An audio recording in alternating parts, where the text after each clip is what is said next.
What is the best part of gacha games? Is it the dopamine rush of pulling the unit you always wanted, or is it the never-ending content updates that happen on a monthly basis? Well, to some people, gacha gaming Reddit, oh god, it's all about the never-ending drama that occurs in the year. So let's take a look at the top 10 controversial moments of 2021 in the gacha gaming community. Let's start off with the honorable mentions first. Famitsu says it's greedy for FGO players to ask for a pity system. While FGO has a pity system, it's extremely difficult and nearly impossible for even whales to reach pity, as it requires you to have a 5-star / SSR at max dupes, and then only do you get USOs / pity currency from that specific 5-star from there on. And you need 10 of this currency to be able to use the pity system at all. With the rates of FGO, this means you probably would have to sell your kidney and then your family members one by one. Recently, the well-known video game magazine Famitsu has done an interview with around 9,000 FGO players. And when the majority of these players had said they would like a pity system, Famitsu had accused them of being greedy for wanting a pity system. Now, while this isn't even the craziest controversy, it's genuinely insane to think that a video game magazine has decided to accuse the consumers of being unnecessarily greedy when there has been evidence of players going nearly 3,000 SQ deep, which amounts to nearly $1,430, and not even getting to a single 5-star, let alone the rate up. While some may say that is the way of the gacha, there is a reason why a lot of gachas have started to add a pity system, so that players don't get turned off by the potential shaft they might get by letting them pull what they want at a certain point in their summoning session. Next up, we have Knox Player. If you're a frequent user of Knox Player, you might want to listen up to this next honorable mention. For those who don't know, Knox Player is an emulator that allows users to play Android games on their computers. Early this year, a hacker group inserted malware into the emulator. Luckily, only a few were attacked. There were 5 victims in total across countries such as Taiwan, Hong Kong, and Sri Lanka. The attack was discovered by Slavic security team ESET. They also were able to determine that the attack was specifically done to target Big Knox, a company that makes Knox Player. The hackers got access to Big Knox's official API and file hosting servers. With this access, the hackers messed with the download URL of Knox Player updates in the API server, delivering malware to those unfortunate enough to use the bogus URL. Based on evidence provided by ESET, the hackers didn't focus on all of the company's users, but instead focused on specific machines. This means that it was aiming to infect a certain class of users. When ESET initially reported the breach, Big Knox denied that anything of the sort had occurred. A spokesperson from Big Knox said that they requested ESET to investigate the matter further, but ESET has still yet to determine the identities of the hackers. The only info they have is that there has been ties to the hacker group they refer to as Stellera. To ensure users of Knox Player stay malware-free, Big Knox suggests that only HTTPS should be used to deliver software updates to minimize the risks of domain hijacking and man-in-the-middle attacks.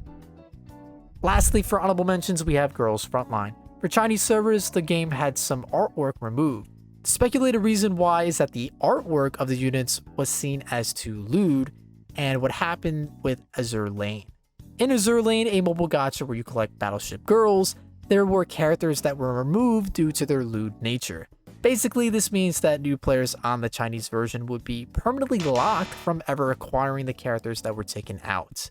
As of now, there is no word on whether or not these units will ever return to the game. The only plus side to the situation is that players that already own these units will be able to keep them. This connects to the Chinese version of Girls Frontline because Azure Lane was reported to the authorities multiple times for its lewd content, which led to the characters being removed. In turn, it appears that Chinese versions of mobile titles will need to be cautious when putting out fan service / lewd content. Otherwise, they'll face consequences with the Chinese government. And with that, Nolar will get with the official top 10 controversy list, starting with number 10. All right, let's get started with number 10, controversy.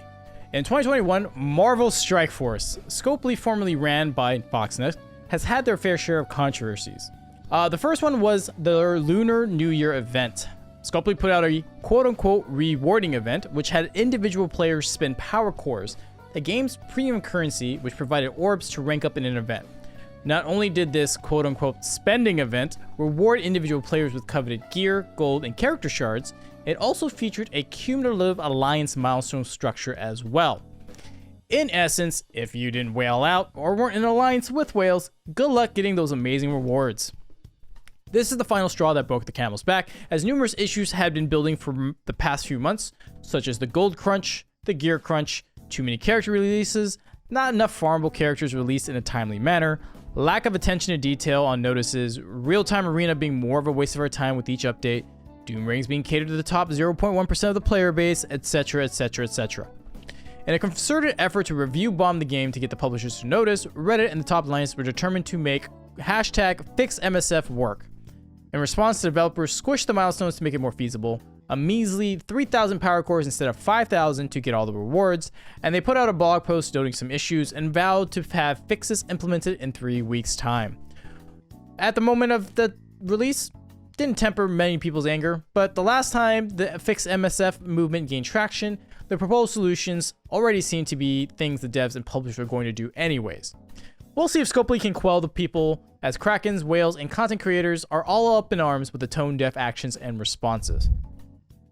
In the first half of the year, the game introduced a brand new meta-defining character in Silver Surfer. In hopes to gate people's ability to burst through the content, the devs have decided to offer star upgrades over time through sales. Well, that didn't work out. If your game just so happens to crash while purchasing the offers for Silver Surfer, you were able to buy 2 or more offers for him. Basically, this means that with 2 more offers, you'd be able to get the character up to 3 stars, but with the exploit, players could get him up to 4. Some have even got the bug to happen for a maximum of 11 times, therefore maxing out the character. After what felt like an eternity, Scopely did make a statement and took swift action. According to them, only 5 players had utilized the exploit. Their Silver Surfer is being rolled back individually, and they will receive specific and targeted punishments, quote unquote. Also, to compensate the rest of the player base, the $20 offer for 50 Silver Surfer shards will be available in the future to balance it out. This happened during the game's 3rd year anniversary, and it didn't reflect well with the celebration. And finally, we have the Thanos Giving event. With this event, you had to participate in the Thanos Giving Blitz event and complete various achievements to gain Thanos Giving orb fragments. Then, when Thanksgiving actually occurred, you could use those orb fragments to gain quote-unquote valuable resources at a higher rarity. What they meant to say was you had a 0% chance of earning 10 million gold, a super valuable resource in MSF, and a ton of other things. Actually, it wasn't 0%, it was just so low that the game couldn't show the actual chance you had to earn it. To be clear, the lowest value that was shown was 0.0001%. So the 0% shown was less than 0.0001%, but definitely higher than 0. Thanks, guys. How wonderful. In addition to the low chance of pulling something, they quintupled the number of fragments needed to even pull the orb. Every other fragment orb cost 2,000 fragments, but the Thanos Giving event required 10,000 fragments. Now, normally these events in MSF that require orb pulls have their best value tied to the milestones, so as you continue to pull the event orbs, you earn more milestones, and that's the most valuable part. Well, you needed 3 million fragments pulled for Thanos Giving, and the problem is, it was nearly impossible as a free-to-play to earn all milestones, and of course, being a gacha game, they offer ways to pay their way through the event. And the cost was over $2,000 to earn all the milestones in conjunction to hardcore grinding for all the milestones. And again, only 3 people actually completed it out of the millions of people who play the game. Alright, enough said, let's move on to the next controversy. Punishing Gray Raven was an action RPG developed by Kuro Games that looks breathtaking. The smooth combat rivals Honkai Impact 3rd, and the art style / presentation is more futuristic. Now, this game has been out in China for a few years, but it was ramping up for a global release in July of 2021. But of course, the developers can't help themselves when it comes to changing the way they reward each dedicated server. In this case, between China and global. First and foremost, the monthly card subscription isn't a direct purchase, as in you can't exchange your real world money for the premium currency in the game on a monthly card subscription. You have to buy premium currency to exchange for that monthly card subscription. Again, this is a tactic that's common in China, as it's one, helps you obfuscate how much money you've actually spent in the game, and two, negates the actual correlation of how much actual money is going towards your purchases. So you need 30 premium currency to purchase the monthly subscription on Global. It turns out, for Global, you can only buy a 28 pack for $5 or a 34 pack for $6. The Chinese version has a 30 pack for the equivalent of $5. Now, this doesn't seem like an issue at first, but when you think about it, the developers are trying to milk the global player base. Next controversial launch point. The Discord community wasn't officially sanctioned by the company, it was literally a fan-made one. However, not many people knew this, so when one of the mods said, and I quote, "I think you're trying to nitpick because you can't afford to spare $1, that was being perceived to be as an official statement from Kuro Games as a whole. Yikes. On top of that, the mods were just regular people who have regular feelings, so they don't take too kindly to people voicing their criticisms. All these issues over a Discord community prompted the company to step in and tell the person in charge of the Discord to hand over the ownership to them. Then Kuro Games will officially own the Discord server. You can see that implosion right here.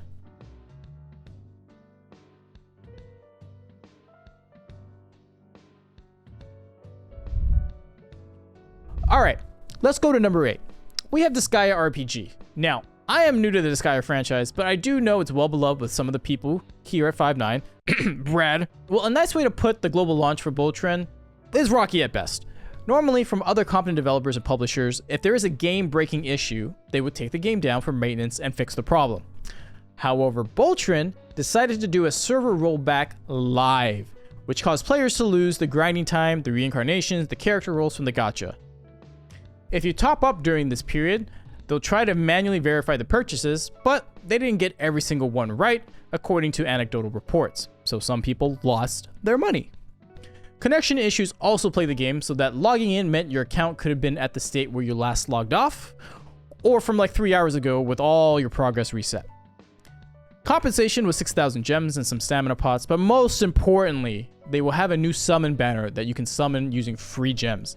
How cool is that? Oh, and that's what happened on the first rollback. They did a second rollback, also live. And well, you can figure out what happened there. For number 7, Netmarble, on the global side of 7 Deadly Sins, had the idea to catch up the global version to the Korea and Japanese versions. With that in mind, they were pushing banners weekly on units. Some of them were meta, others were not. This was in direct contradiction to their November development letter, which acknowledges that players were gameplay fatigued and promised to improve their overall experience. Well, this is where they pushed too hard. One of the meta-defining units was Assault Meliodas. It was going to come sooner rather than later. Multiple content creators, including Seaton, who led the charge, asked their followers and fellow players to send a message to Netmarble that this behavior was wholly unacceptable. Here were the rules. Leave a 1-star review on the App Store with hashtag boycott Assault Melee 2021 with your feedback and thoughts on global at the moment. Dislike the Assault Melee announcement video on YouTube.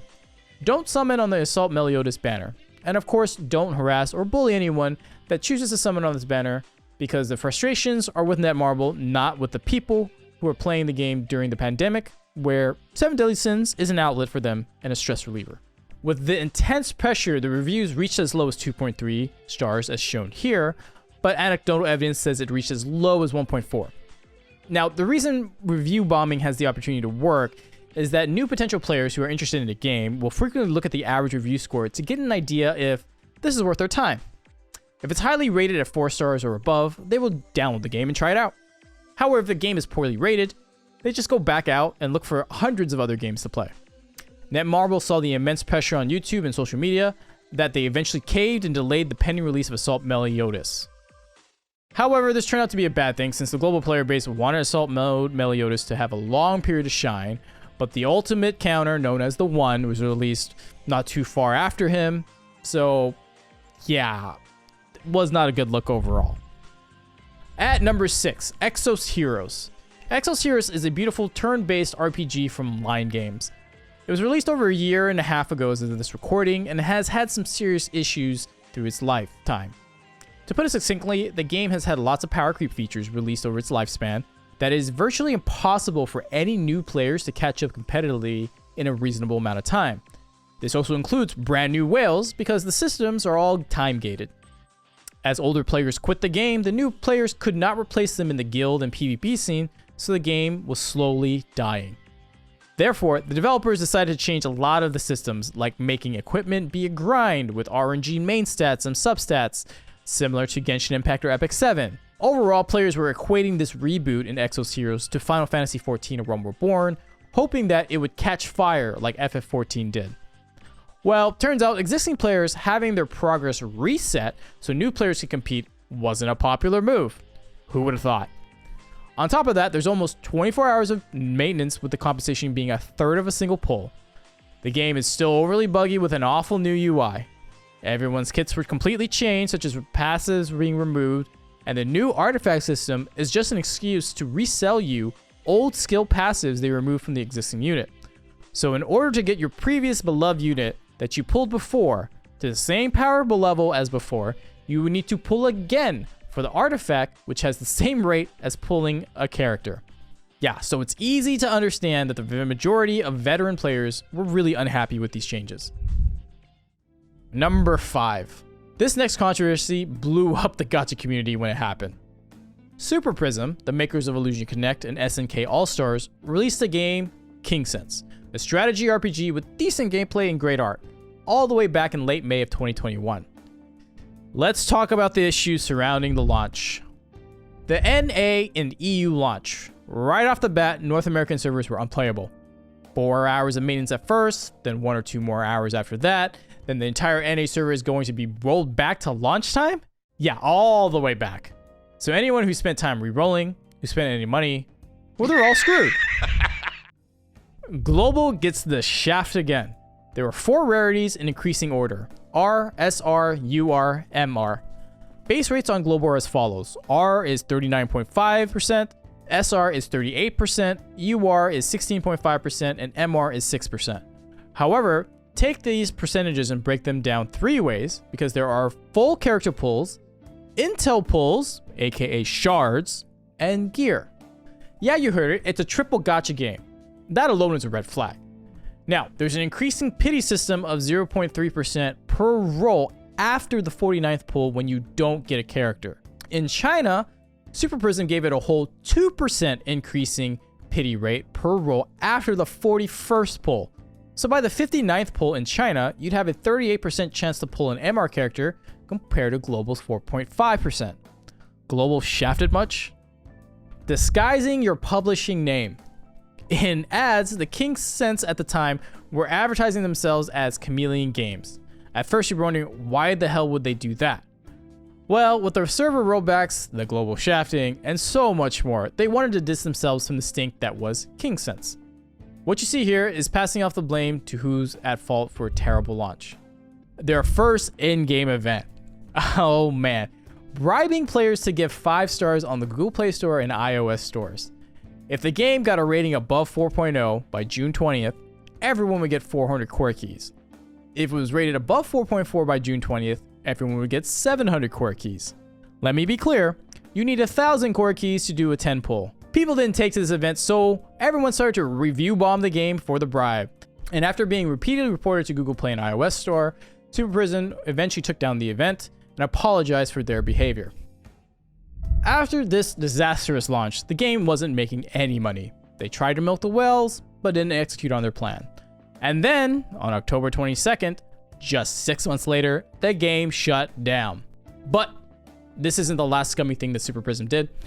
They were offering players the option to keep purchasing in King Sense, but have the value transfer over to Illusion Connect, the other gacha game that Super Prism produces. So normally, when a game announces a shutdown, they typically disable in-app purchases. But here, Super Prism says, hey, keep spending the money, but you can transfer your purchase over to Illusion Connect, our other game. Again, this completely ignores the potential that people don't want to play Illusion Connect. It's not the same IP, type of game, etc. So this was not a good move. And overall, not a good look. And I'm handing this off to Gale because he knows so much more about the gachas in these regions than I do. Take it away, Gale. Number 4. China limits underage gaming to 1 hour a day on the weekends. That's right, a law was enforced so that those under the age of 18 could only play between 8 p.m. to 9 p.m. on Fridays, Saturdays, and Sundays, and holidays like New Year's. And yes, that does mean from Monday to Thursday, there is no gaming time because those are school days. It's interesting considering China's market generates billions of dollars, especially when it comes to mobile games, as it is expected to earn $45.6 billion this year alone, and why developers like to bend the knee to the region at times. Some other laws that you may have not heard of actually is having national identity checks.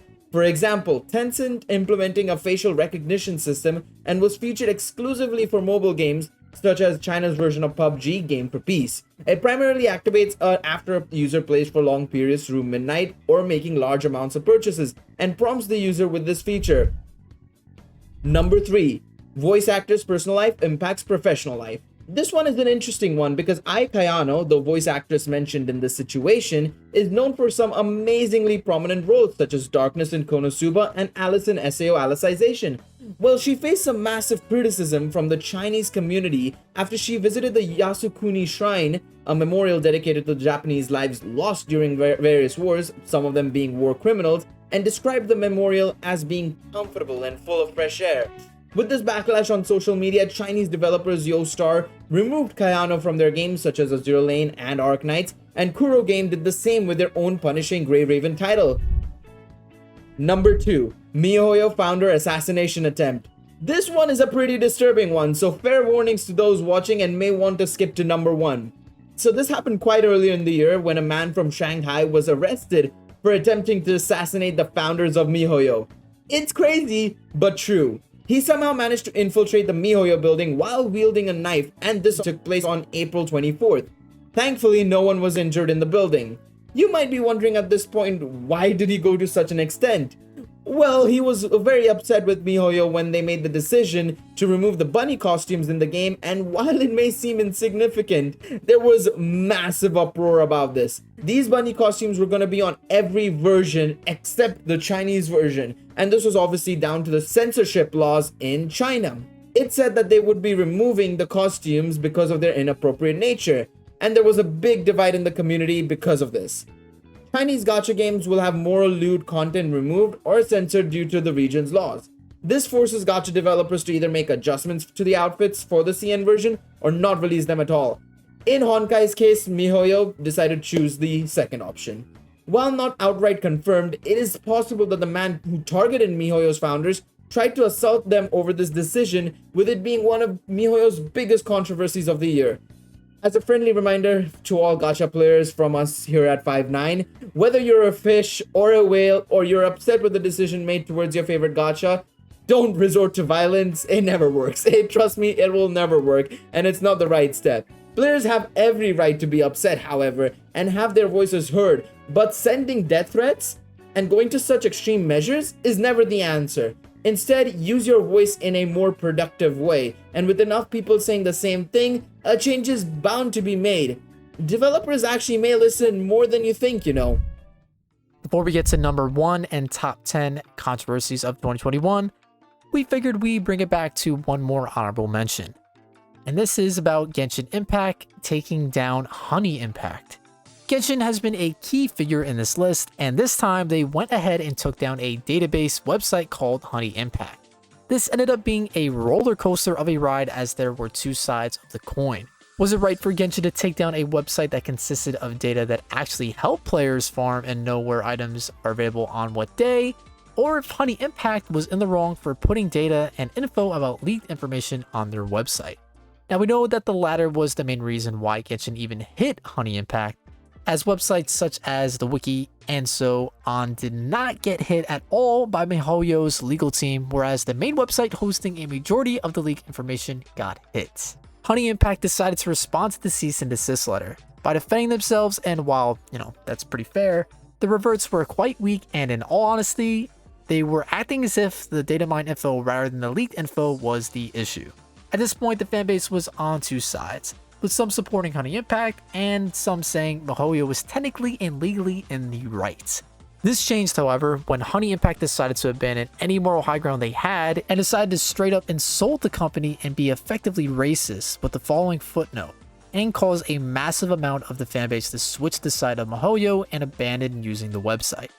They have since retracted the footnote and have gone back to a normal footnote, but this has left a sour taste in a lot of players' mouths, and a lot of players have not used their website ever since. Number 1, Genshin Impact first year anniversary. Genshin Impact, of course, released last year, September 28th, and it changed the gacha gaming scene as we knew it, being one of the most profitable gachas. And when I say profitable, I mean profitable. 1.8 billion in this year alone, and $2.4 billion since launch, and that's only on mobile. With that in mind, you would think Mihoyo would have had extravagant plans and rewards for the game's first year anniversary, right? You're probably a bit off there. And by a bit off, I mean quite off. In a login bonus, if players logged in for 7 days, that is, they would receive 1 multi, 80,000 mora, and 26 pieces of upgrade material. And that was it. As a result, fans were absolutely furious, and they went to social media, Discord, Reddit to express their disappointment. On the Google Play Store, the game dropped to even around 2 stars. Even for the one cool gesture Mihoyo actually also did, they had a webcomic for us to look back at our journey and, you know, look at our achievements, and you'd think maybe they'd give us a little bit more better rewards there, maybe 100 primos, 200 primos, something like that, right? Maybe enough for a single. It was 40 primo gems, a quarter of a single. So happy anniversary, everybody.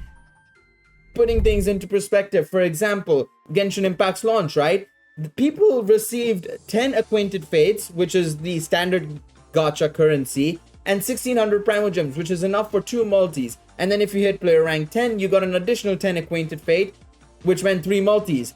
It's crazy to think about that. Of course, you know, for year 2, hopefully Mihoyo has learned from their mistakes. They have said it themselves that they've heard the players and they know that, you know, players aren't very happy in how anniversary was handled.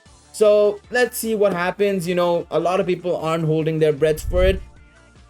Alright, that's our top 10 gacha controversies over here at 5-9. Of course, you guys can let us know in the comment section down below. What do you guys think? Should some stuff have been higher? Some stuff been lower?